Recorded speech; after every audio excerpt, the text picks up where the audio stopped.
Para mí es un placer enorme estar hoy día con Joan. Es un gran líder a nivel internacional de los temas que a nosotros desde el Observatorio de la Conciencia Empresarial nos motivan.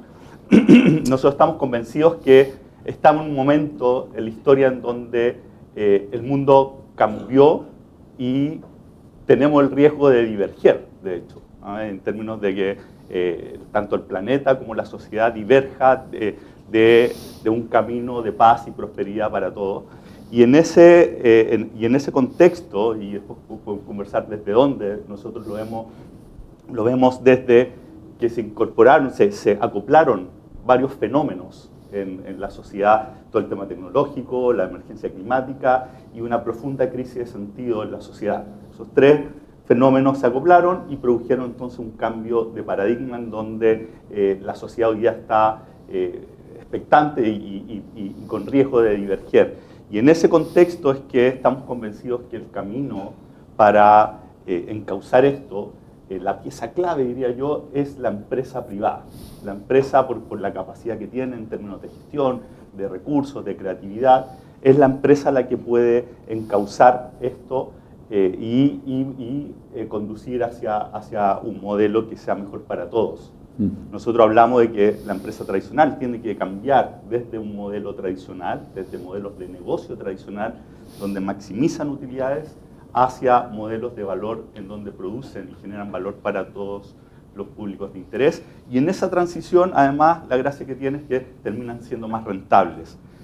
En ese contexto que nosotros acá tenemos presentes varias personas que están trabajando en esta misma dirección, miembros del observatorio, que creemos que estamos en un momento en donde necesitamos impulsar esto con fuerza, de modo que se vuelva un estándar. Estamos en la primera parte de la curva, ¿cierto? Lo que llaman los early adopters, pero necesitamos pasar una cierta escala para que esto se vuelva algo real y se vuelva el estándar en la sociedad. Y en ese contexto, nosotros cuando partimos el observatorio y empezamos a impulsar con la intención de ayudar a impulsar el movimiento, porque había muchos actores haciéndolo, me encuentro contigo. Me encuentro contigo y empiezo a ver las cosas que has hecho tú, Joan, y la verdad es que ha sido realmente un placer enorme. Tú fuiste un visionario en términos de la urgencia de hacer este cambio. Llevas mucho tiempo haciéndolo y una cosa es decir que hay que hacerlo y otra cosa es hacerlo.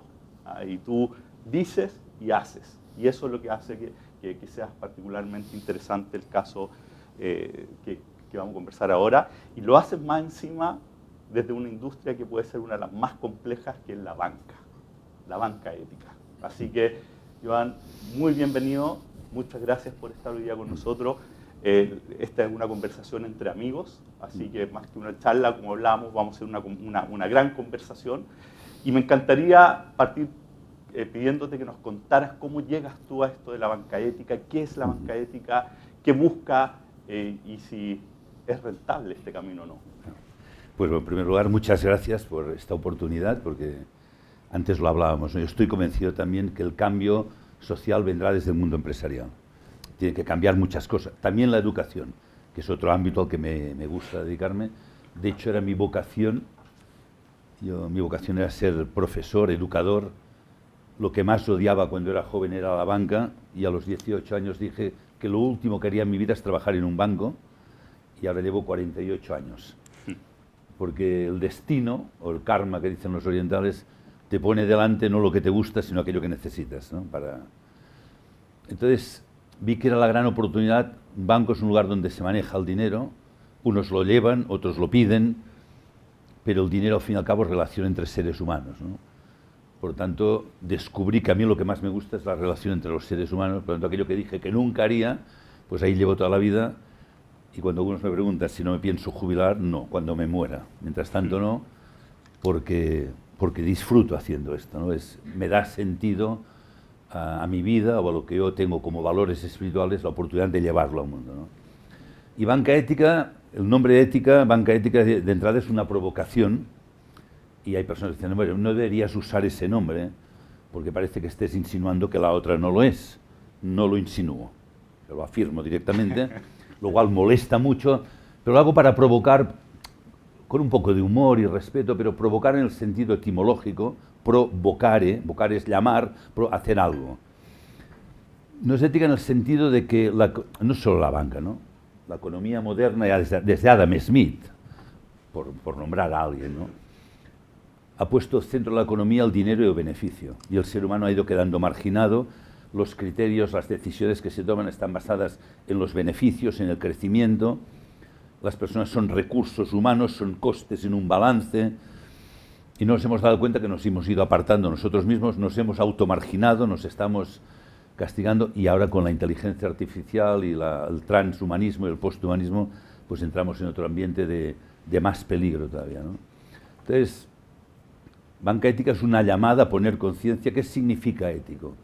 Que una persona, antes de tomar una decisión, se pregunta y analiza las consecuencias que va a tener, no solo para mí, que tomo la decisión, sino para los otros seres humanos y para la Tierra, para el planeta.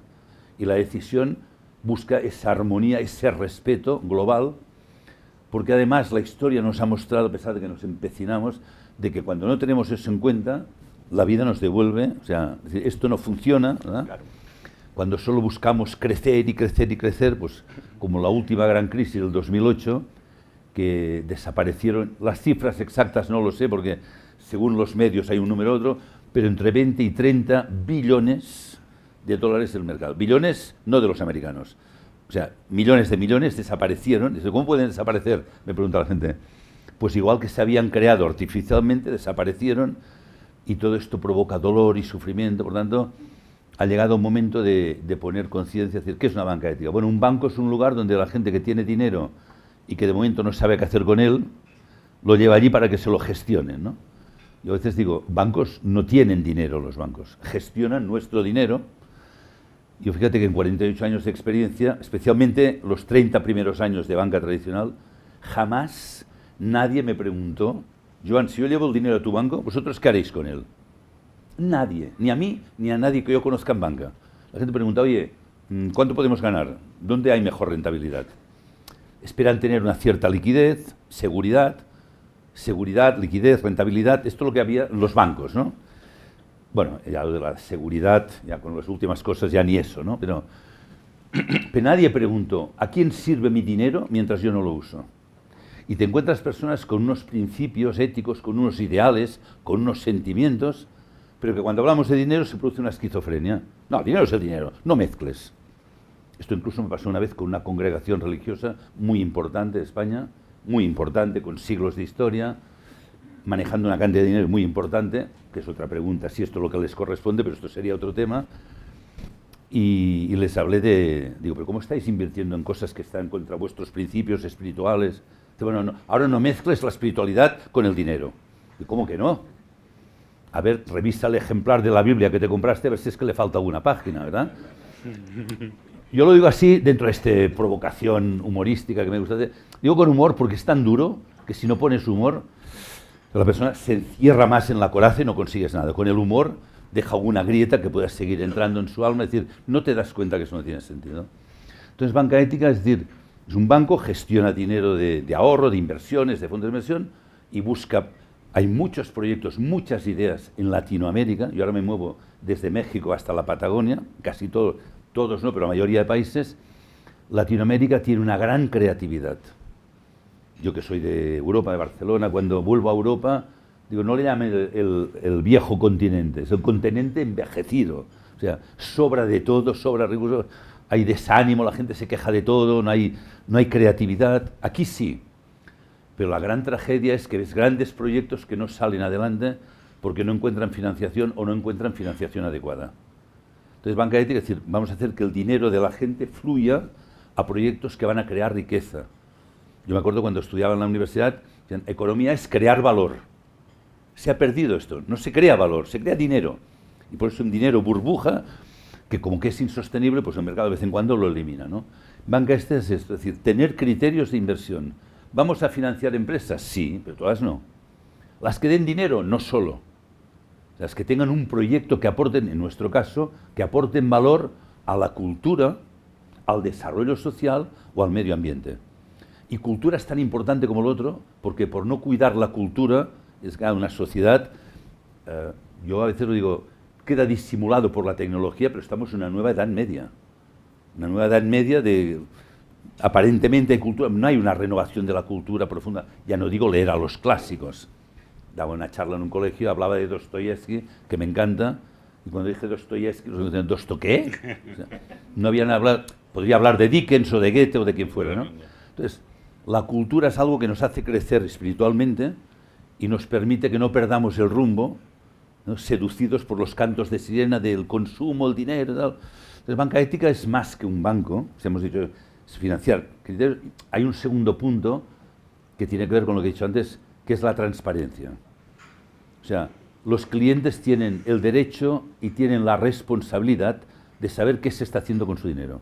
Por tanto, criterios éticos de inversión y transparencia, que yo le llamo transparencia radical, porque ahora todo el mundo cuenta las inversiones de impacto.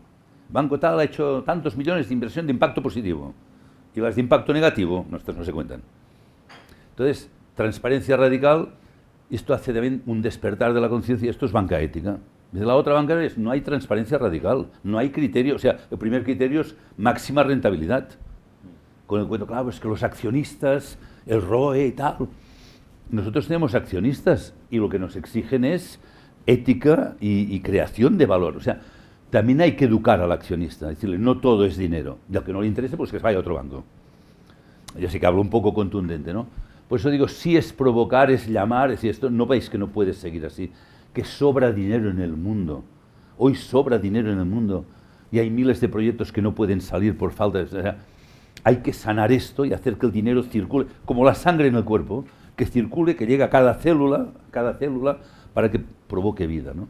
Bueno, perdón que me extiendo mucho, pero Joan, esta es la idea de banca ética. Excelente. No, y la pregunta, ¿por qué ahora? ¿Por qué es ahora el momento? ¿O por qué tú lo llevas impulsando desde hace un tiempo? Sí. Pero tú notas, tu impresión es que es ahora en donde más urge esto, o esto es algo que siempre ya lo era, porque de hecho, yo el primer proyecto que conozco de banca ética, fíjate tú que es un trabajo de fin de curso de unos alumnos de Alemania, la ciudad de Bochum, que a final de curso, no sé si es bachillerato, como le llaman allí, ¿no? Antes de ir a la universidad, les hacen hacer un proyecto que dura todo un año, de presentar un proyecto. Es una escuela Waldorf, Steiner de Bochum, y presentaron un proyecto de un banco, no le llamaron banca ética, un banco con esta conciencia del dinero y tal. Este banco se creó y existe hoy. El banco se llama GLS. El gran despertar de esto fue la guerra de Vietnam. La guerra de Vietnam, sabéis que los que ya tenemos una edad veíamos en televisión, fue la primera guerra mediática, ¿no? Y la gente se iba a Washington con pancartas a protestar contra la guerra, especialmente congregaciones cristianas, que en Estados Unidos hay de todos los colores, y las ONGs, todos a protestar, hasta que un día alguien les dijo, pero ustedes ya saben que ustedes están financiando esta guerra. ¿Cómo? Bueno, pregúntense, ¿ustedes dónde tienen el dinero? No, nosotros en un fondo de inversión, en el banco, ya, pero ¿qué hace este fondo de inversión? Ah, no sé, pues...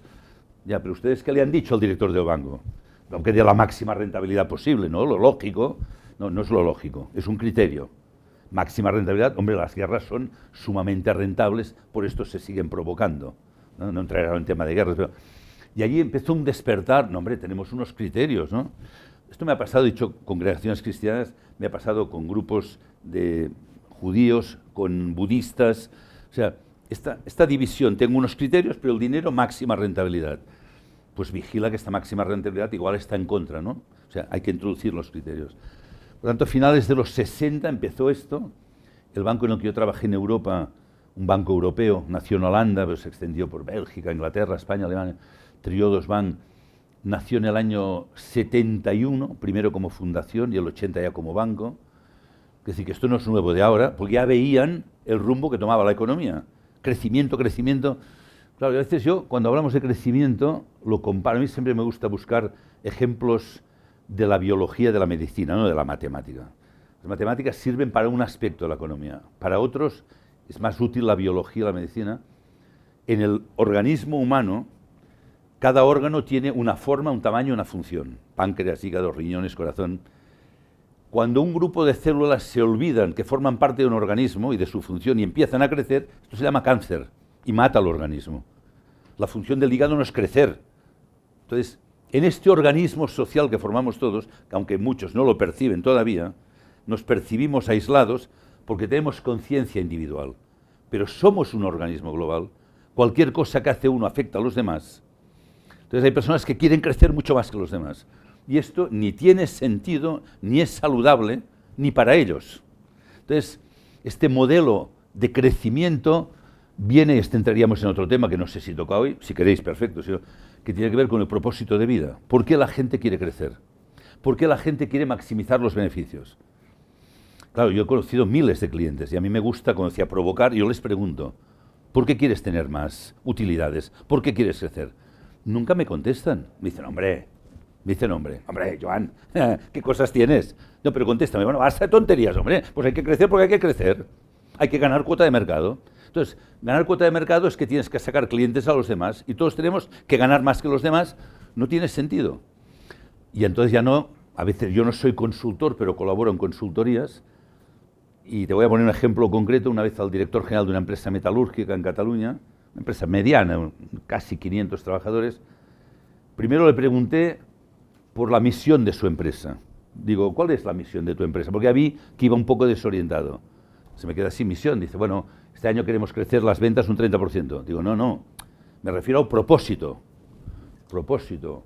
Nos hemos propuesto exportar a Polonia, Rumanía, Hungría. Digo, no voy por ahí, no, o sea, no me explico bien. Digo, mira, te voy a cambiar la pregunta. Entonces, mirando los ojos, dije, ¿qué sentido tiene tu vida? ¿Qué haces aquí en la Tierra? Casi se me pone a llorar. Hostia, Joan, no me hagas esto, hombre. Digo, ¿qué te hago? Hombre, va. Tío, no me hagas estas preguntas, hombre. Digo, ¿pero qué te he preguntado? Pues yo qué sé, hombre, yo qué sé. Yo tengo salud y trabajo, yo voy tirando. Digo, pues vigila que igual vas tirando la vida, porque salud y trabajo está bien, pero hay algo más. Por eso detrás de este modelo económico de crecer y tal, y consumir, hay una huida de este vacío interior de falta de sentido de mi vida, que es, la vida es este misterio, este regalo que nos dan entre estos dos grandes portales del nacimiento y la muerte. ¿Qué quieres hacer de tu vida en el tiempo que te ha sido concedido? Y si no has dedicado un tiempo a esto y hay un vacío interior, lo que haces es huir. Puedes huir en el deporte, en los negocios, pero tarde o temprano te vas a encontrar. Hay gente que espera al final. Steve Jobs, en su época el hombre más famoso, más de éxito, un día le dijeron, te quedan 6 meses de vida, porque llega un día que cae el telón. Te quedan 6 meses de vida, entonces empezó a plantear. Y cuando ya le quedaban pocos días, es que me he equivocado, he sido un miserable, lo importante de la vida lo dejé de lado, solo pensé en la fama, el éxito, el dinero, y ahora que tengo todo el dinero del mundo, no puedo pagar a nadie para que me lleve la enfermedad. Y digo yo, y te tiene que venir un cáncer para que te plantees esto. O sea, no podemos parar antes, es decir, esto no funciona. Pero no es solo por el cambio climático, el desorden social. O sea, bienvenido el desorden social y el cambio climático si nos van a despertar. Pero siempre esperamos al dolor para despertar la conciencia, cuando hay otro camino mejor que es el amor. No esperes al dolor. O sea, por eso, perdona que me extiendo demasiado, por eso me metí en esto, decir, bueno, conocí esto, no podría extenderme como ya unos amigos me dijeron, tú tendrías que hacer esto, y cuando yo me planteaba prejubilarme, porque a los banqueros nos quieren prejubilar muy pronto, porque somos un coste en la empresa, somos no sé qué, o ya tenemos demasiado criterio y los que son directivos eran compañeros, entonces ya no les contestas, como, en fin. Ya estaba a punto de prejubilarme, la vida me puso delante la prejubilación, que era vivir prácticamente con el salario casi íntegro sin trabajar, o tirarlo todo por la borda y dedicarme a lo que yo ya estaba dando conferencias y tal, ¿no? Entonces, como tú decías, una cosa es predicar, entonces me dijeron, Joan, llevas 30 años en banca, llevas 5 dando conferencias, ¿no te das cuenta que esto te toca hacerlo a ti? Y claro, esa noche no dormí. Porque, bueno, espérate que me jubile y haré de voluntario. O sea, la primera reacción fue de cobardía. Porque un voluntario, si vas, vas, si no vas, no vas, ¿qué te van a decir, no? Un voluntario no, queremos a alguien que se comprometa. Y para no hacerlo largo, finalmente, por suerte, todos los valores con los que me educaron, que están dentro, y algún día salen, y cambió mi vida. O sea, mi vida hasta los 56 fue uno, y a partir de los 56 salió mi auténtico yo, con una fuerza y una energía que incluso hoy me sorprende, porque cuando conectas con tu ser interior, el mundo cambia, ¿no? Pero es perder el miedo, que es lo que hoy paraliza en la sociedad. Maravilloso. Oye, Iván, tú córtame, que yo me enrollo mucho. tú estás hablando del sentido, el propósito. Nosotros desde el Observatorio de la Conciencia Empresarial creemos que, primero, el tema del propósito ya está de moda, ¿cierto? Todo el mundo está hablando, pero se confunde harto con otros conceptos. Se considera como un objetivo, se basa desde uno. Para nosotros el propósito tiene que ver con un anhelo de mejorar la sociedad y el mundo en algunas dimensiones con respecto al otro. Hay una luz, una estrella que nos guía en términos del para qué hacemos lo que hacemos. Y nosotros lo que estamos impulsando es que el modelo de la empresa, el modelo de negocio, sea construido sobre este propósito. De modo que por existir, por operar, esté agregando valor a los distintos grupos de interés. O sea, no que sea una donación por el lado, no filantropía, no RCE. Lo que estamos impulsando, por eso hablamos de empresas y negocios éticos, que en el propio hacer contribuyan. ¿Tú crees que, me imagino que la respuesta es sí, pero me gustaría escucharte, Sí. ¿ese es el camino para todas las empresas? ¿Esto es un tema de las grandes empresas, de las pequeñas, de las medianas? ¿Cómo lo ves tú? Evidentemente, pero no es suficiente. En primer lugar, diría que, claro, también tenemos que ir con cuidado ahora, porque ahora cuando tú lees las declaraciones de la identidad de una empresa, ¿no? Visión, misión, valores, o misión, propósito, valores, es enternecedor. O sea, no sé por qué el mundo va mal, porque es maravilloso, ¿no? Tengo un buen amigo que fue presidente de Bancolombia, hoy es consultor de empresas, Carlos Raúl Yepes, una persona extraordinaria, y daba una charla, un grupo de 200 o 300 empresarios. Les voy a leer de la página web una declaración de propósito y valores, ¿no? Al acabar la gente, ¡wow! Maravilloso. Nombre de la empresa, Odebrecht. Caso de corrupción más grande de Latinoamérica. Lo digo porque, claro, nos llenamos la boca, hay gente que busca el diccionario, palabra bonita que encuentran allí. De la manera que lo colocan ya te das cuenta que no tienen ni idea de lo que están diciendo. No, fraternidad, amistad, no sé qué, todo lo que encuentro. Pero está tan desordenado que ves no tener ni idea. Por tanto, es decir, todas las empresas deben incorporar, pero desde mi experiencia, digo, yo colaboro bastante, sobre todo en las fases iniciales estas de más provocación, si no hay un propósito verdadero y un camino individual de los directivos, máximos directivos, primero, de hacer un trabajo de autoconocimiento, de transformación personal, y esto ocupa cada día hasta el final de la vida, solo. ¿Verdad? Si no hay esto, lo otro no será suficiente. Se mejorará un poco, haremos balances de impacto, pero en el fondo, yo que ahora ya empiezo a ser sabio por viejo, no por sabio, sino empiezas a ver, sigue dominando el temor, el verdadero propósito. Bueno, pero unos me dicen, bueno, pero es que si somos responsables, nos irá mejor en la cuenta de resultados. No sé si te irá mejor o peor o igual. Lo tienes que hacer porque tienes que ser responsable. Entonces hay algo ahí, una resistencia al cambio personal, y este es un tema difícil, el tema que yo intento introducir, ¿no?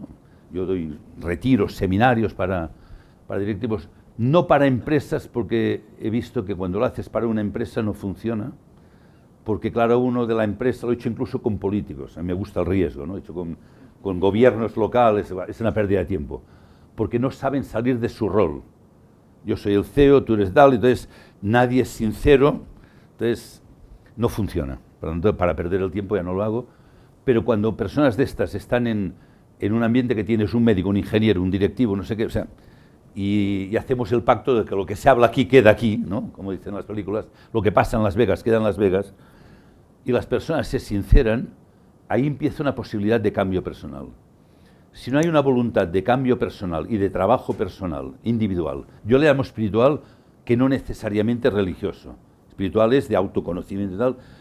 Si esto no se hace, la fuerza de lo que hoy está en el mundo, de la contracorriente, es tan grande que al final cualquier excusa justifica para no cambiar. Es que claro, ahora con el COVID, ahora con el post-COVID, ahora siempre habrá algo, y entonces estamos siempre reaccionando a lo que el mundo nos trae.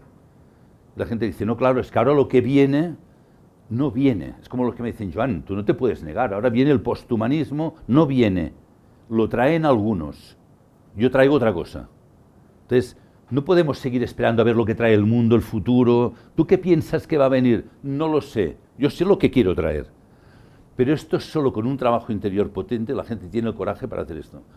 Por eso, lo que tú dices, imprescindible, llevarlo a las empresas, pero que esto sea permeable, capilar y que llegue a todo el mundo, solo funciona si los que tienen la máxima responsabilidad lo han integrado. Yo en el banco antiguo que trabajé, se gastaron una millonada con una empresa de consultoría que luego tuvo que cambiar de nombre, este es otro tema, ¿no? Pero nos hablaban de, bueno, ya en aquella época la misión, la visión, los valores y no sé qué, y nos repartían unos cubos de madera con unas frases maravillosas. Los máximos directivos yo me imagino que no hicieron el curso porque no lo tenían integrado. O sea, todo esto, pero mañana a las 12 te llamo a ver, hoy ¿cuánto has vendido? Entonces, si esto no es auténtico y no empieza realmente, digo, a compenetrar y a transformar a las personas, pues igual sí conseguiremos menos impacto negativo, pero seguirá, o sea, todo lo que no sea auténtico, tarde o temprano, volverá a fallar. Y esto pasa por Para la mí pasa elevación de la conciencia de los líderes, en definitiva. Entonces, por eso digo, yo más que consultoría hago este primer trabajo provocador de confrontar a la persona consigo mismo, tal. Entonces, cuando ya ha conseguido decir, sí, me comprometo a hacer un trabajo con la empresa, ya te paso a compañeros que hacen consultoría, pero si no está auténtico en los líderes, algún banco me ha llamado, no voy a dar nombres, pero un banco de Latinoamérica, he trabajado con ellos, había una mujer presidenta, una mujer extraordinaria, me vino a buscar a España para convertir ese banco en un banco ético, ¿no? Y para hacer un trabajo con los mandos intermedios, tal, digo, no, yo voy a empezar con el Consejo de Administración. Hombre, si el Consejo de Administración y el presidente no empieza, yo no sigo, porque no va a servir de nada. O sea, yo podría decir, me contratan, gano dinero, y, hombre, ganar dinero es una necesidad de todos, pero no es lo que me mueve. O sea, si veo que no va a servir, no lo haremos, ¿no? Entonces digo, sí, hay que hacerlo, hay que permear, tiene que entrar en la estructura, pero solo tendrá éxito importante si la arriba lo incorporan en sí mismos con esa voluntad, que es un camino, ¿eh? O sea, uno cambia haciendo un curso de fin de semana. Pero esta voluntad de decir, yo quiero cambiar, yo quiero descubrir mi verdadero potencial humano, quiero ser plenamente humano. Esto sería otro tema, ¿no? ¿Qué es ser plenamente humano o qué es ser posthumano y tal? Y esto, a través de esto y de mi compromiso con el mundo, voy a llevar lo mejor de mí a la empresa y por tanto al mundo. Y por eso sí, por eso decía, por eso las empresas pueden cambiar si los líderes de las empresas realmente, esa es la voluntad que tienen. Porque se ha hecho mucho uso de los valores, digo, mira, en el caso de Odebrecht, pues ya ves tú, ¿no? Enron. Todas estas, tú te des, ahora ya no, o sea, ya lo habrán cambiado, ¿no? Pero lo que ponían en la web, todo era maravilloso. Los bancos de hoy, algunos se enfadan, no los critico, yo lo hago con el ánimo de animar a que cambien, ¿no?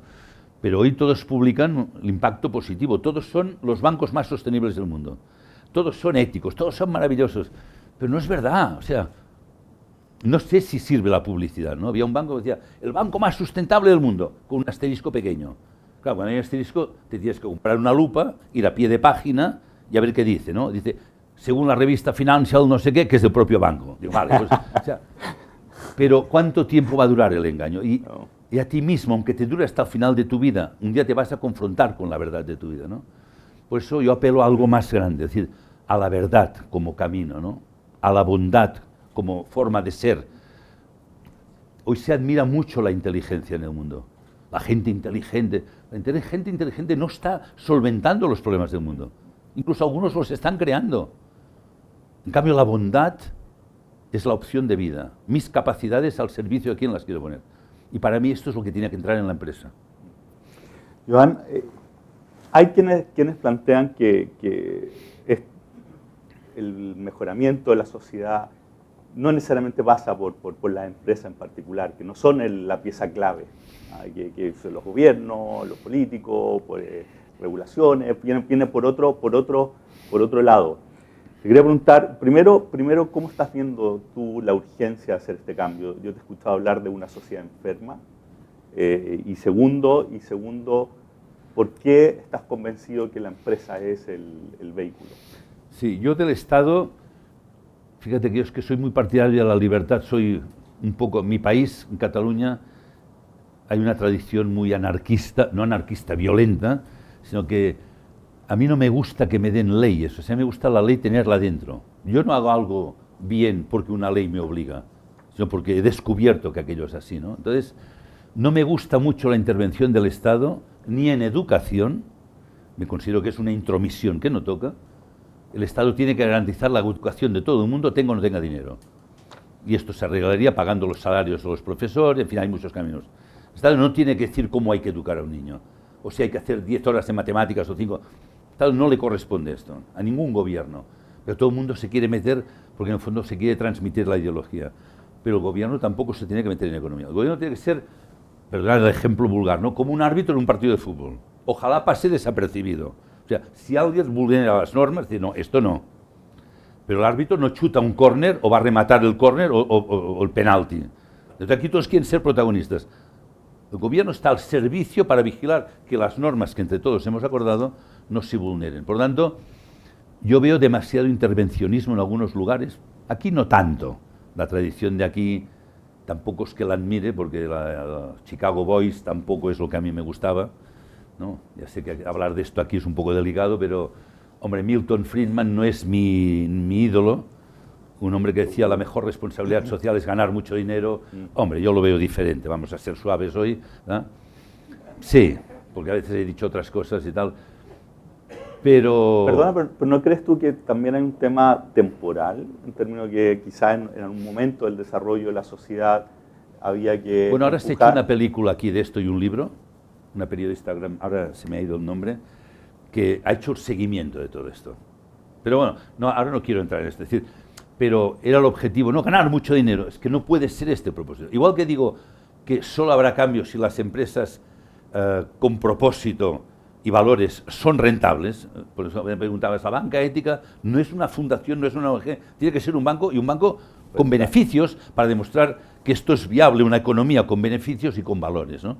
Si no, nos vamos al otro extremo del Estado protector, y yo veo que los países que el Estado es excesivamente protector, y subvenciones y ayuda a toda la gente, pues ¿para qué me voy a complicar? Entonces, tiene que haber un equilibrio ahí, ¿no? Por tanto, yo creo esto, es decir, no me gusta el Estado de intervención, creo que tiene que venir del sector privado, pero no privado hago lo que me da la gana, o sea, porque esto no puede ser, ¿no?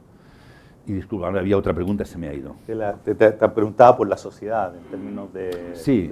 de si la urgencia de ahora es muy urgente. O es algo... Fíjate, o algo yo digo sociedad enferma porque es una sociedad que está con dolor, hay mucho dolor.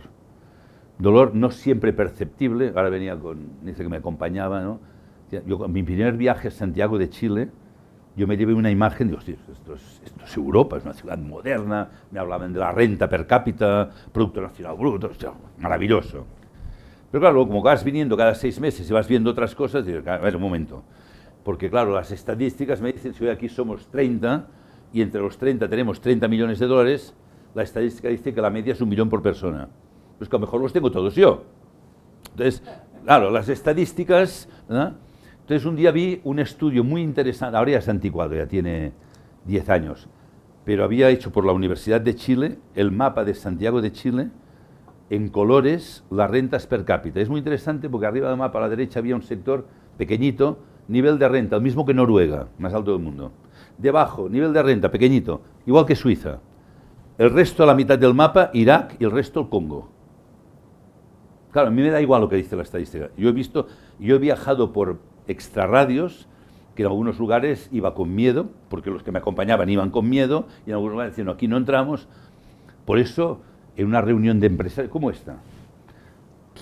2, 3 semanas antes del estallido social, yo estaba diciendo esta frase, que no es mía, no sé de quién es, pero la cito porque me parece que es así. Decía, ustedes no están percibiendo el dolor. O sea, se vive de espaldas, se vive en unos barrios, aquí, yo estoy en México, en Brasil, en Sao Paulo, la gente vive en condominios, y pasa de un condominio a otro condominio, no hay una percepción del dolor, pero existe.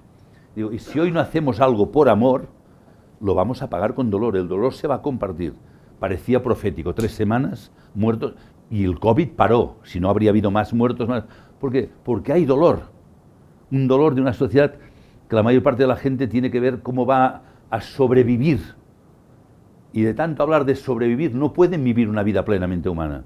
El ser humano no viene aquí a estudiar. Esto ya empieza en la educación, por eso decía es tan importante, ¿no? ¿Cómo se educa a los niños? Tienes que estudiar. Para el día de mañana tener una carrera y un máster y hablar 2 idiomas. Para encontrar un trabajo que te ganes la vida. ¿Y qué le estás diciendo al niño o a la niña? Que ganar la vida es tener un trabajo que vas a ganar dinero. Esto no es ganar la vida. Esto es ganar dinero, que es una necesidad de la vida.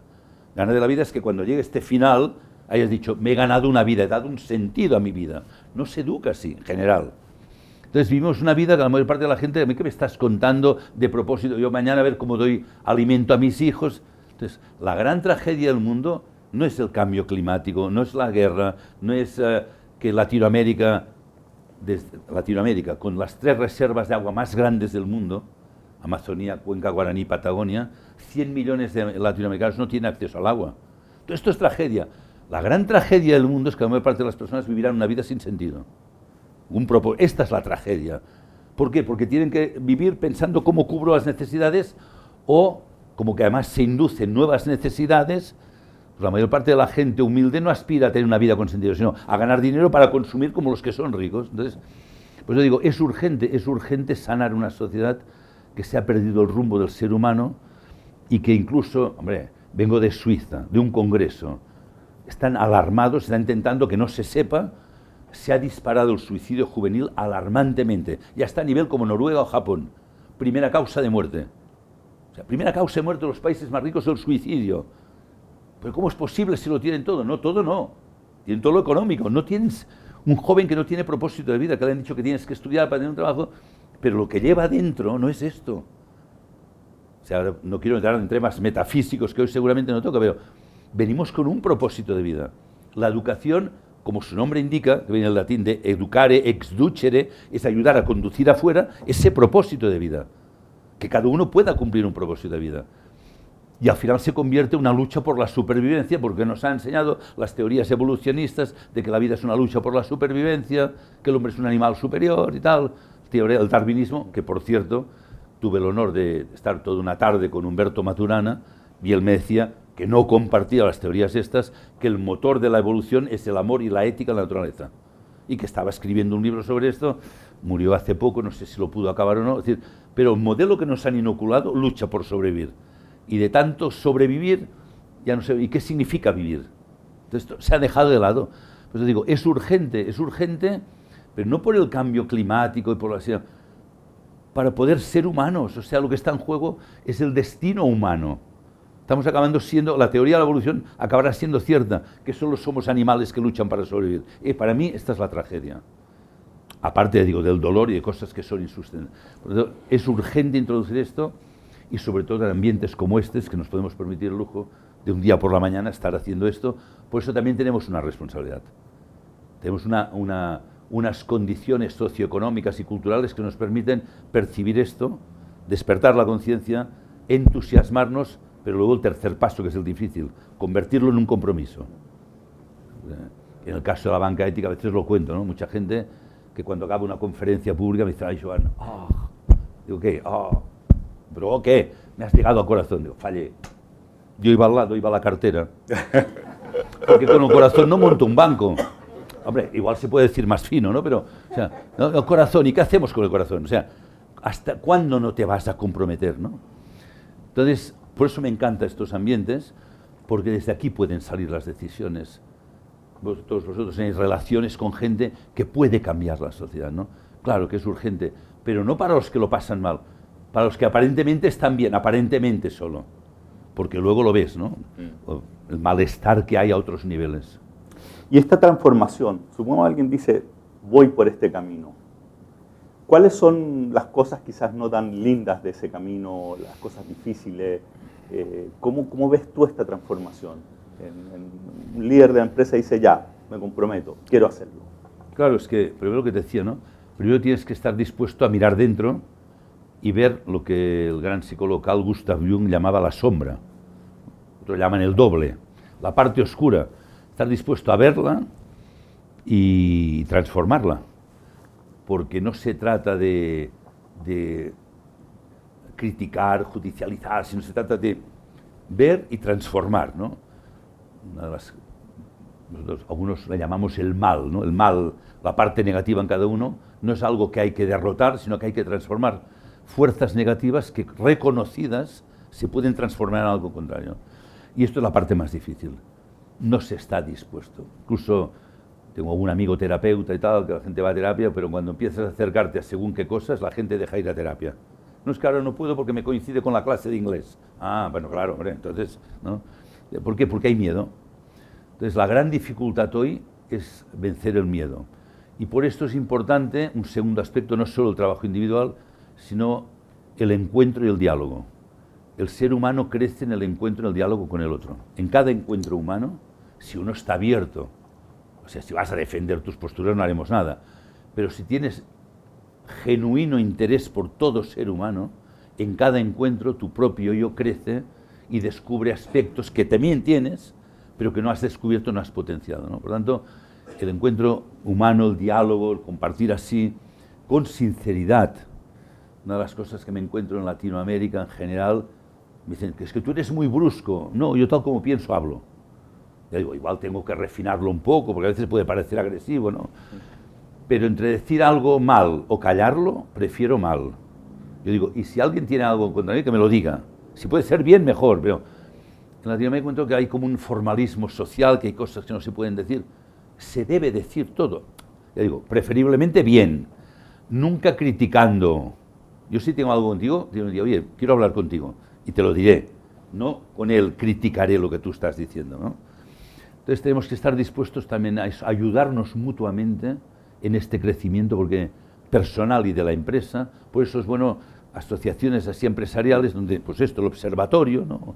O empresas B, que tenemos a uno de los cofundadores, o sea, es todo maravilloso y perfecto. No, pero es un observatorio, una manera de empezar un camino en donde mutuamente nos ayudamos, nos orientamos, porque es difícil, es muy difícil emprender un camino de cambio. Y más en un momento que todavía somos mucha minoría los que estamos haciendo esto. Por lo tanto, trabajo individual, encuentro y apoyo mutuo en organizaciones así, porque entonces te sientes más reconfortado, ¿no? Anima más ver que otros lo hacen y compartir conocimiento y experiencias, vencer el miedo a ser uno mismo. De hecho, ese es el propósito detrás de la creación del Observatorio de la Conciencia Empresarial, así que muy alineado y por eso tan relevante. Por eso he venido también. Una última pregunta antes de que abramos la conversación. El rol de las nuevas generaciones. ¿Ya? Tú hablas de, y lo comparto, la conciencia se eleva ya sea por dolor o por amor. Y a veces necesitamos el dolor para que esto ocurra. Como hablábamos, el tema, lo que está pasando por la sociedad, la crisis de sentido, son todos dolores que nos están empujando. Y nosotros vemos en el observatorio que una de las claves también está en las nuevas generaciones. Que siempre en la historia, cuando aparecía una nueva generación, la generación de turno que le llamamos, entre los 20 y 30 años, empujaba unos ciertos atributos que quería instalar en la sociedad, pero era resistido por las generaciones anteriores que con el poder mantenían a raya hasta que tomaba tiempo, hasta que los jóvenes tomaran las posiciones más de poder e implementaran los cambios. Esto cambió con la llegada de la tecnología y los millennials se empoderaron. Y sus valores, sus creencias se están instalando en la sociedad con mucha fuerza y creemos que es un elemento que aporta en el sentido del dolor en las empresas, porque están viendo que no están conectando con estas nuevas generaciones, no están queriendo trabajar en las empresas, está costando mantenerlos. ¿Cómo ves tú el rol de estas nuevas generaciones en este tránsito hacia la conciencia? Yo tengo la suerte de poder hablar con muchos jóvenes, muchos, o sea, en toda Latinoamérica, en Europa, y me doy cuenta que traen capacidades que no teníamos las generaciones, no solo tecnológicas, incluso ahí creo que están demasiado seducidos por la tecnología, hay demasiado culto a la tecnología. Pero bueno, en fin, no voy a volver a los Amish, ¿no? Va a negarla, pero a ti te gustaría como parar un poco de la idea de... Hay demasiada urgencia en la tecnología. O sea, el desarrollo tecnológico no es necesario tan rápido, sirve a otros intereses. Por eso digo, no voy a volver a decir, no, nada eléctrico, como lo sabes, ir con un carro, no, pero tampoco me digo, es que esto es lo que hay, no es lo que, o sea, no es una necesidad. Les interesa pensar que Yo no quiero entrar en temas esotéricos o tal, pero detrás de bastidores hay personas que mueven hilos y tienen otros criterios morales y éticos, otros propósitos de vida, ¿no? Esto igual sería para otro encuentro. Entonces, hay demasiada seducción y hay también cada cosa es adecuada a una cierta edad. O sea, hay padres que están encantados porque su hijo de 2 años utiliza el celular o con 3 un computador. El daño que le están haciendo es irreparable. Pero fíjate que es inteligente y tal, no sé qué. No toca. O sea, conducir un carro está bien, sí, a los 18. Por ejemplo, muchos grandes técnicos de Silicon Valley, sus hijos no tocan un computador ni un celular hasta a partir de los 14, 15 años. O sea, cada cosa es buena o mala según la edad. Algo fuera de lugar o fuera de tiempo puede ser bueno o malo. Por lo tanto, esto primero en cuanto a la tecnología, ahí deberíamos ayudarles, pero sí que veo que vienen con una conciencia social, pero también enseguida se encuentran defraudados con los adultos. Si yo, por ejemplo, hablo mucho con ellos, nunca les doy una conferencia, me siento así, lo primero que hago es abrirme y como desnudarme por dentro, les cuento mis errores, mis aciertos, porque no puedes ir con un discurso teórico, es que lo que tenéis que hacer, jamás.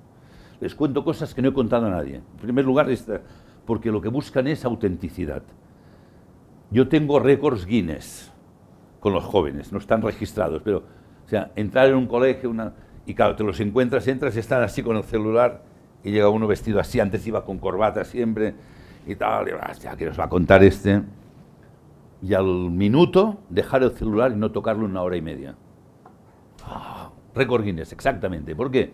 Porque toco por dentro. Porque me pongo en situación niño, joven, que todavía lo mantengo, a mi niño dentro, y les hablo desde la sinceridad. Y ellos buscan en nosotros autenticidad y buscan también encontrar una comunidad que les pueda apoyar en su desarrollo. O sea, lo que pasa es que les pedimos que se adapten, o sea, la educación en casa en general, si soy crítico nunca es para los hijos de aquí, es para los que no han venido siempre, que nadie se me ofenda. Pero normalmente les preparamos para que se adapten a la sociedad. Pero si la sociedad está enferma y se adaptan, acabarán igual. O sea, nos falta esa confianza de decir, mira, lo hemos hecho mal. O sea, mirar dentro, hacer lo que sea, sacar lo que lleváis dentro, que peor no lo podéis hacer. Seguro que lo haréis mejor y estaremos a vuestro lado para apoyaros. Esto es lo que nos falta. O sea, tienen grandes capacidades que no se acaban de desarrollar, se atrofian, porque en el fondo el modelo actual educativo es preparar para que se adapten. Entonces, para mí esta es la gran tragedia, ¿no? Ahora, que tienen capacidades nuevas, yo incluso a veces les hablo de temas espirituales y tal, cosas que yo tardé años en entender en un momento así. O sea, no les estoy enseñando, es como que les estoy despertando o recordando algo que llevaban dentro, pero que me dicen, Joan, ¿y mañana qué hacemos? O sea, para ellos es fundamental el compromiso con el mundo. Esto es lo que buscan. Y si no lo encuentran, pues luego depende de cómo son, se encuentran decepcionados. Hay un fenómeno del que no se habla, que es la drogadicción juvenil, ¿no? ¿Por qué se drogan los jóvenes?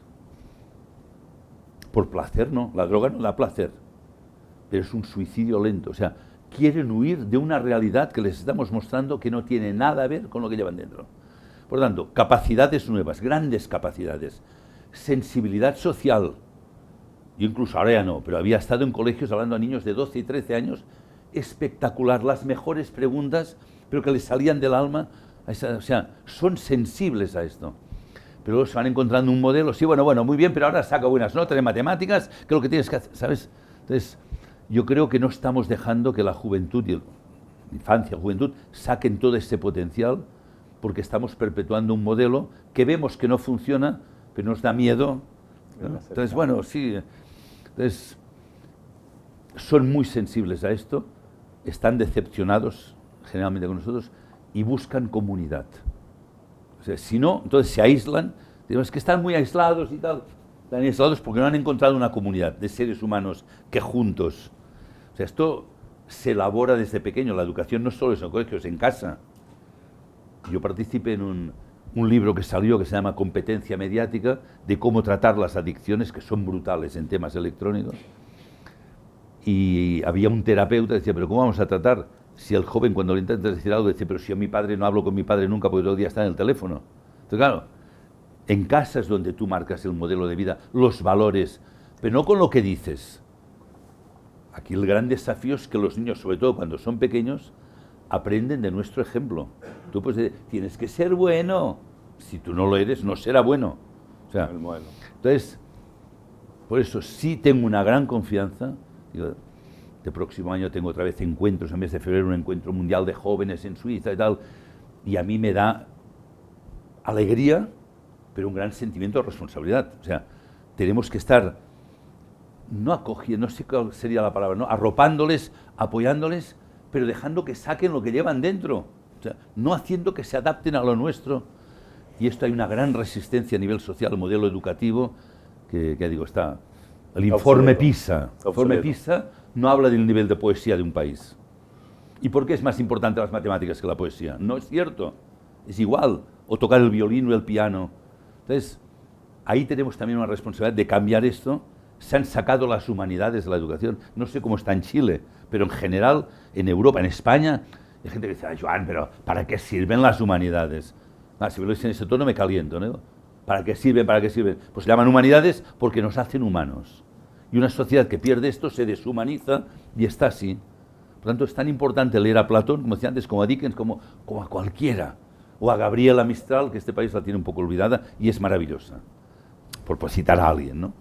Muchas gracias, Joan. Ahora me encantaría aprovechar porque, como hablamos al principio, estamos en el inicio de esta curva que esperamos que sea la que se instale. Hoy ya somos relativamente pocos los que estamos en esto y tenemos la suerte de tener acá un grupo bien heterogéneo entre algunos que están impulsando esto, tenemos directores del observatorio y también tenemos personas, dueños de empresas que están considerando, por ejemplo, avanzar en este camino. Y me encantaría abrir la conversación, no sé si hay comentarios, preguntas, como una conversa entre amigos. Primero que todo, muchas gracias. Muy, muy linda exposición. Creo que nos toca el corazón, como dijiste, vamos a cuidar la cartera. Sí. También. No, genial.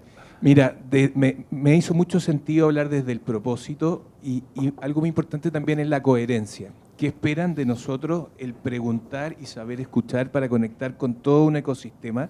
Somos todos parte y seguramente aquí ya vemos y representamos a distintas industrias. Y mencionaste el súper importante de la banca ética, que la has desarrollado con una mirada propositiva y de conciencia en el bienestar común. La pregunta es, para nosotros también poder aprender del maestro, ¿cómo nosotros podemos permear esto a nuestros equipos? Porque tú dijiste, nosotros invertimos y apoyamos empresas con sentido. ¿Cómo desde la ética consecuencialista, que ya sabemos que el fin no justifica los medios, sino deontológica hacia el fin común, tú has preparado y formado a tu equipo para que a la hora de presentar o solicitar solicitudes de apoyo financiero digan, sí, este proyecto me hace sentido? ¿Desde dónde nace eso? Gracias. Sí, esto es importante. Una de las diferencias, aparte del tema criterios éticos, yo diría que hemos recuperado el oficio de banquero. En España, cuando yo era joven, banquero era una palabra de prestigio. El banquero era el que sale a la calle, entiende, asesora, acompaña. Hoy en España es un insulto. Ya me acuerdo un día iba con unos compañeros vestidos de banqueros, es decir, traje oscuro, camisa y corbata, que se nos ve a la legua, ¿no? Y íbamos por un barrio humilde de Barcelona y decían, ¡banqueros! O sea, ¿sabes? Como un desprecio. Bueno, con la crisis, con las diversas crisis, han habido millones de personas que han perdido todos sus ahorros y no saben todavía dónde ni por qué. Entonces, se ha jugado con el dinero de la gente, ¿no? Por eso, el oficio banquero, recuperar el banquero que entiende, porque tú vas a un banco, pides un préstamo, en general, o sea, que nadie se lo tome personal, pero se introducen los datos de los balances en el computador y hay un scoring que mañana contesta si el préstamo está aprobado o no. Yo he visto cosas tan ridículas y patéticas como un director dice, chico, yo te quiero aprobar el préstamo, pero la máquina no me deja. ¿Cómo que la máquina? Pues tira la máquina por la ventana, ¿no? O sea, yo quiero aprobar, apruebo, yo me responsabilizo, ¿no? Entonces, ¿cómo hacemos esto, Magnética? Recuperar el oficio significa, tenemos profesionales banqueros. De hecho, aquí tenemos a Jorge Muñoz, el gerente general de aquí, del proyecto, no solo en Chile, sino también en el comité ejecutivo en Latinoamérica. Primero, conocer a las personas que vienen a pedir un préstamo. La persona te viene con un paquete de dices, es que los bancos quieren muchos papeles. A mí no me interesan los papeles. Pero conocer la persona. ¿Quién es? ¿Qué hace? ¿Por qué haces lo que haces? ¿Qué hacías antes? ¿Qué te movió? O sea, vamos a conocernos, ¿no? Segundo, lo que estás haciendo, ¿qué aporta al mundo? ¿Por qué debería financiarte? En algunos de los 3 sectores que he dicho. Cultura, desarrollo social, medio ambiente, en alguno o en varios. Oye, vale la pena sin ser talibán. No tienes que ser una empresa perfecta, entonces, sino animando a provocar cambios, ¿no? Yo a veces utilizaba, mira, si hicieras esto, te financio, pero si además hicieras esto, te bajo la tasa de interés. O sea, utilizar las tasas de interés para provocar cambios positivos dentro de la empresa. Tercero, el análisis económico, ver que esto es viable. Entonces, para hacer esto tenemos especialistas en los sectores, no especialistas banqueros.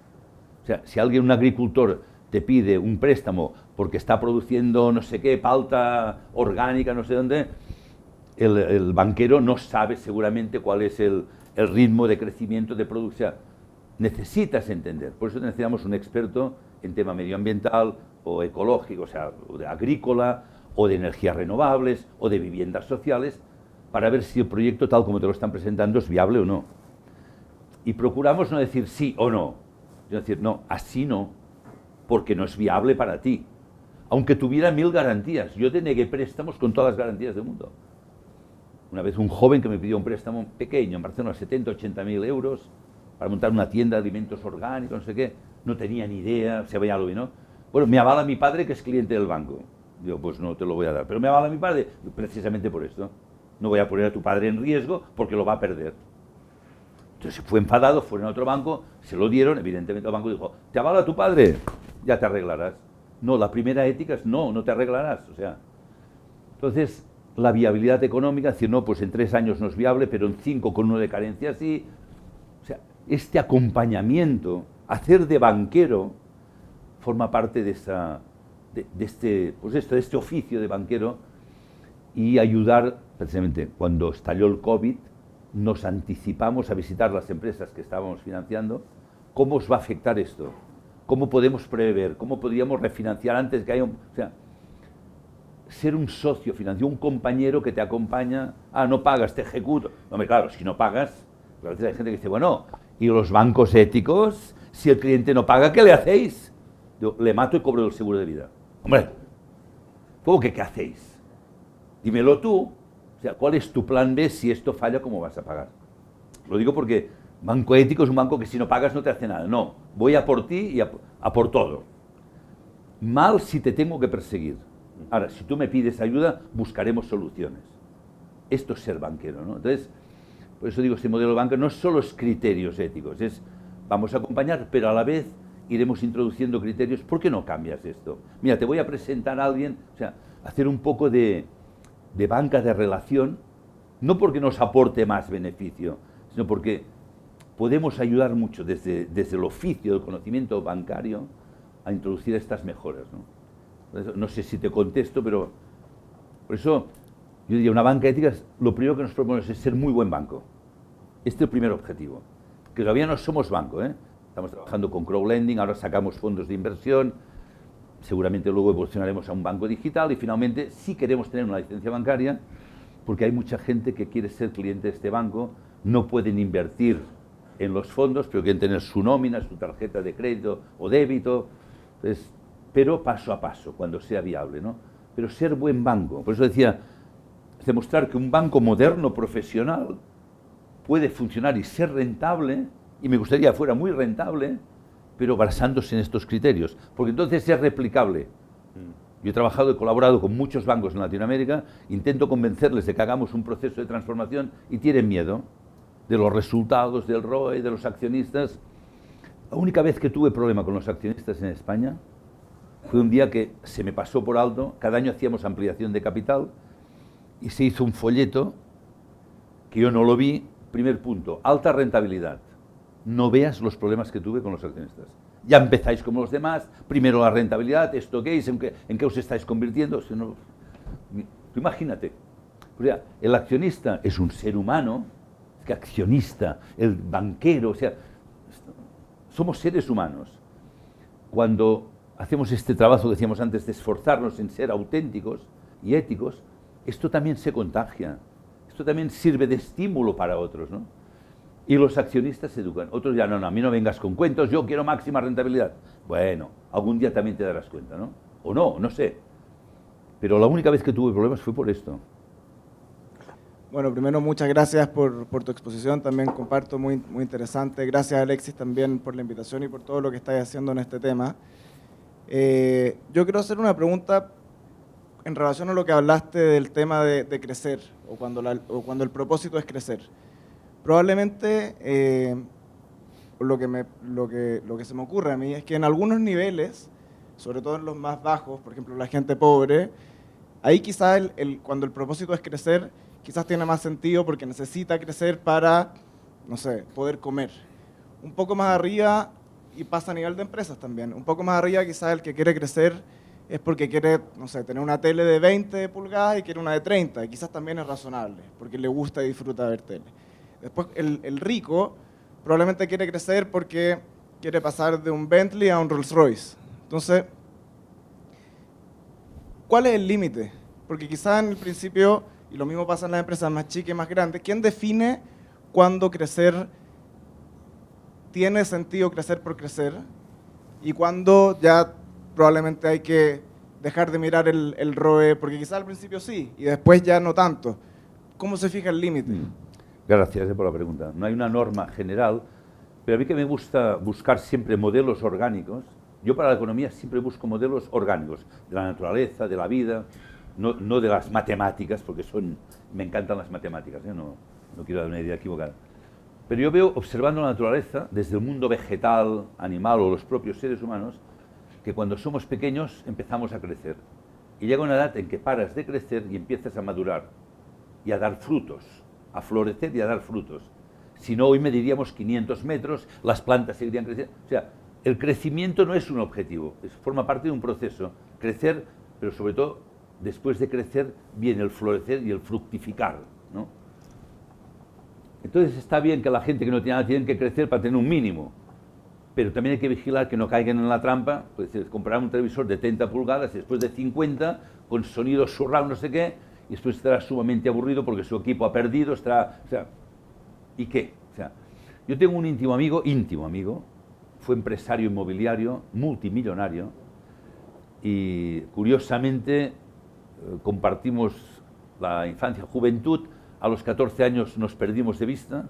Yo fui a estudiar a un sitio interno, en aquella época debía ser un poco, apuntaba quizá demasiada energía, dijeron vamos a controlar un poquitín, me pusieron interno en un lugar de la montaña, lo cual agradeceré toda la vida, porque me dio otros valores, y nos reencontramos 42 años después firmando un crédito en la notaría. No sé si llamáis notario aquí.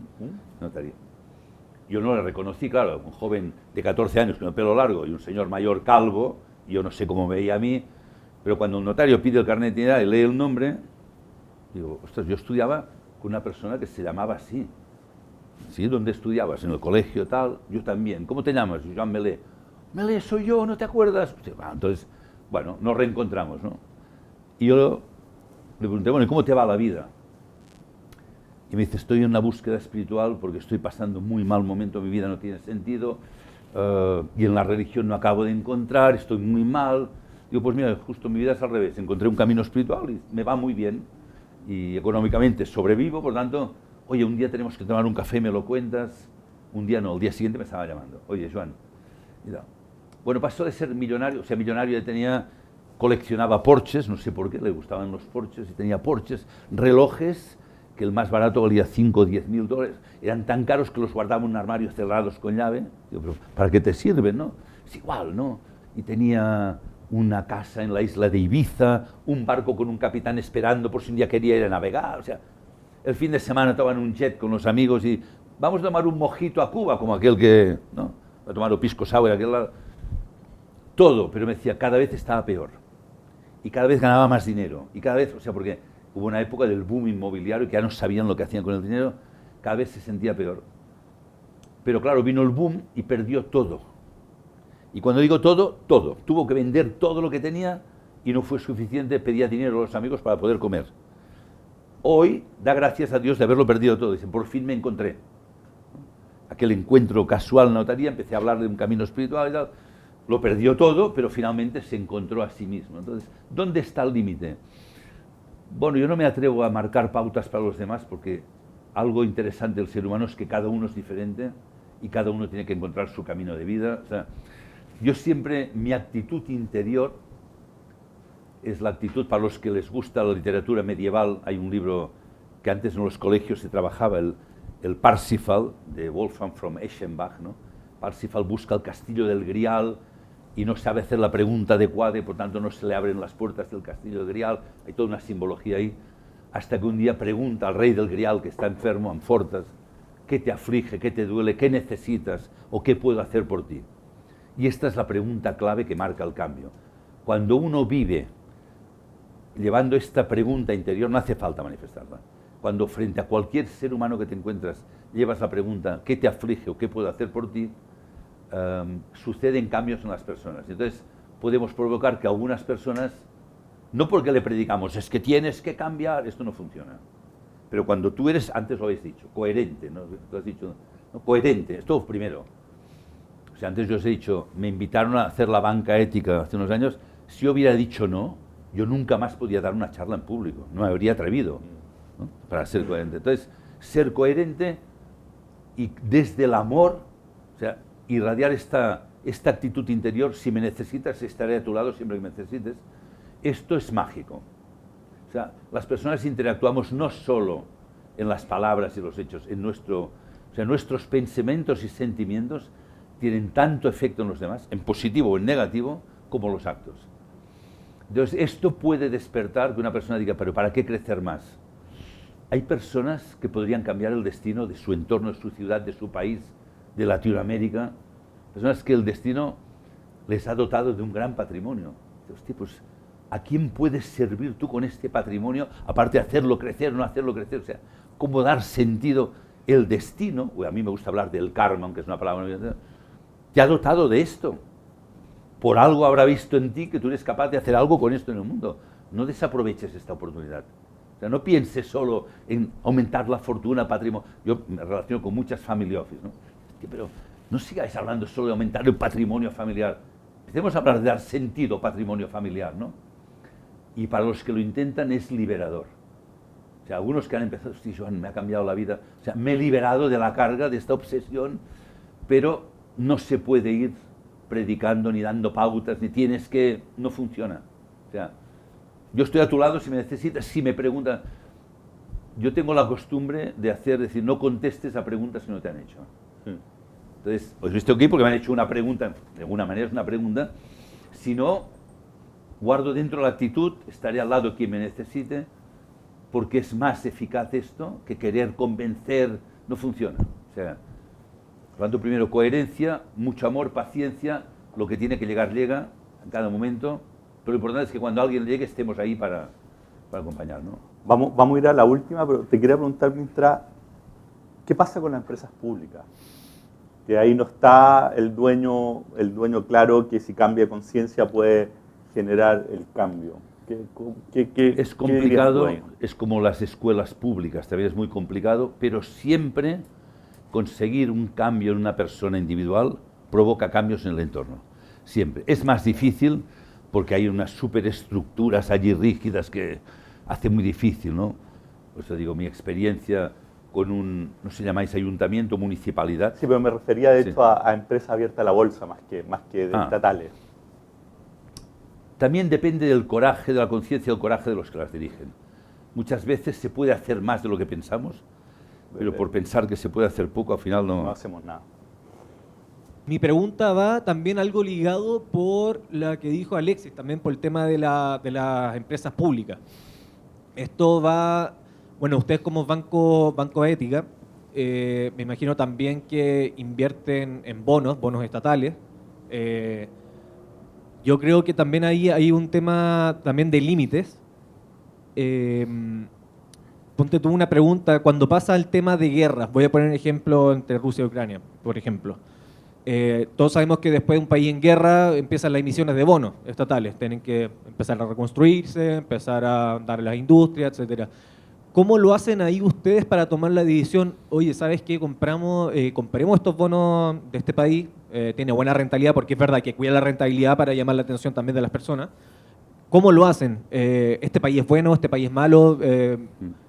¿Cómo ustedes tienen de repente, trabajan también con un directorio, trabajan también de repente filosofando, aplicando esas cosas como que es el ser humano, necesita una nueva oportunidad el ser humano, esto es una transición? Esa es la primera parte, la parte pública, y la parte privada también, quiero mezclarlo con la transición. A mí me gusta mucho el tema del hidrógeno verde, y algo con que yo soy cliente de Alexi y con el equipo, porque estoy trabajando en una transición en la empresa de mi papá, que es generacional. Pero pasa ahí algo, un punto clave. En el tema del hidrógeno, en Estados Unidos van a empezar a producir hidrógeno y lo producen hoy en día de una forma que no es verde, como nosotros lo estamos viendo acá en Chile, sino una forma gris y de otra forma que también tiene emisiones. Pero esa producción de repente va a llevar a la transición el día de mañana de crear nuevas tecnologías para que se puedan usar con hidrógeno verde, pero ahora hoy en día se está produciendo de forma mala. ¿Cómo, entonces, hay un ejemplo de privado y público? ¿Cómo lo hacen ustedes? ¿Tienen un directorio, tienen una mesa donde hablan estos temas? En primer lugar, bueno, como que aquí todavía no somos un banco, no hacemos inversiones ni en bonos ni en pagarés y tal. En Europa sí, porque hay unos coeficientes mínimos que hay que tener de liquidez, de inversión, y siempre era un estudio muy profundo. Hay unos comités éticos, si quieres llamarlo así, de analizar cada país, si es un país, por ejemplo, que comercia con armas, no comercia con armas, qué tipo de... O sea, muy riguroso, ¿no? De todas maneras, la ética, no hay ningún manual de ética matemático perfecto para todos. Por ejemplo, a veces cuando ves, yo he hablado con compañeros de Gran Bretaña, a veces casi preocupa más el maltrato a los animales que a las personas. O sea, hay criterios muy relativos, ¿no? Pero sí, en el banco tenemos un comité de riesgos, que a la vez incluye pues, esta parte ética, ¿no? De estudiar, o sea, al final se toma una decisión en base a unos criterios. ¿Por qué acabamos financiando esto? Analizamos pros, contras que están haciendo. Entonces decía, no hay nada perfecto.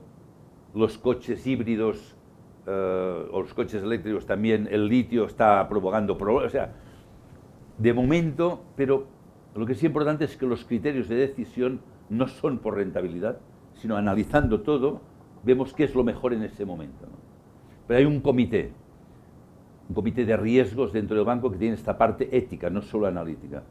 Pero este banco tiene una característica interesante. Está el banco o la matriz, porque estamos aparte de Chile, estamos en otros países, matriz, un día sea como un holding financiero, pero está la fundación, que es la que yo presido, Fundación Dinero y Conciencia, que es la que tiene la misión de cuidar, proteger el propósito, los valores, que se mantengan y que irradien, ¿no? Este es uno de los propósitos. Y la otra también proteger los derechos de los inversores. Porque decíamos, es muy importante que esto sea un negocio que funcione, que no acabe siendo una ONG, porque si no, no tiene futuro.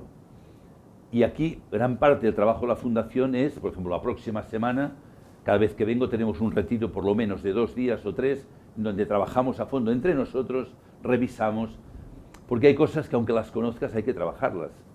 También sabemos lo que es el arroz y la palta y la carne, y sigues comiéndolo porque te alimenta. Hacer un trabajo interno con todo esto es algo permanente y luego intentar llevarlo a todo el equipo. O sea, hay un trabajo en este sentido, ya digo, tanto de mantener internamente como externamente, pero quizás la parte más difícil. Te voy a poner un ejemplo concreto que me pasó a mí en los inicios en España de la banca ética, ¿no? En otras regiones de España, pero en Cataluña, bueno, sabéis que en España se come muchísimo jamón y embutido, entonces hay granjas de cerdos, una locura, que provocan unos residuos, los purines, que se tiran al campo, contaminan los acuíferos, una tragedia, ¿no? Y un día se nos presenta una empresa que recoge todos estos purines de las granjas masificadas, en donde el animal, desde que nace hasta que muere, no se puede mover, está así, ingresando además con hormonas, no sé qué. Dicen, vamos a recoger todos estos residuos y los transformamos en biogás. Bueno, inocente, digo, maravilloso, ¿no? Esta es una contaminación, transformamos en biogás, como que era una operación de muchos millones, hasta no sé qué importe, en España se aprobaba pero no se podía resolver, se elevaba a un comité internacional en Holanda, donde supervisaban estas operaciones, y nos viene devuelto, operación denegada, pero si está todo perfecto. Ya, pero tú, si además de quitarle el problema, le estás dando el beneficio de esto, porque le iban a pagar por sacar los purines, estás perpetuando un modelo de granja que es el que queremos evitar. Queremos un modelo orgánico en donde al animal no se le tortura. O sea, entonces, Pues yo digo que hay cosas que son muy complejas y requieren un análisis en grupo y se toma una decisión en base a unos criterios éticos. A menos que algo luego nos muestre que hay un error, bueno, pues ya rectificaremos. No hay un patrón perfecto, sí hay mucho diálogo, mucho, y luego por eso la transparencia es tan importante, porque luego se publica, hemos hecho esto, y cualquiera que lo ve puede decir, oye, pero no habéis tenido en cuenta esto otro. Usted, pues no lo habíamos visto, ya no volverá a pasar. La transparencia es la gran ayuda, no solo es un control, es la ayuda de percibir cosas que no habíamos visto. ¿Sabes? Joan, pero profundamente agradecido Yo también, por tu tiempo. un placer estar aquí. La verdad es que si hubieran más Joan en el mundo sería distinto. Así Bueno, que hay gente mejor. muchas gracias por el esfuerzo que tú le pones, la energía que pones a esto. Haces mucho de esto sin retribución, realmente por la pasión y el convencimiento de que este es el camino del cual nosotros también compartimos, y tú eres una inspiración. Así que muchas gracias por estar hoy día con nosotros. Cuando queráis, un placer. Y un aplauso para Joan. Muy bien.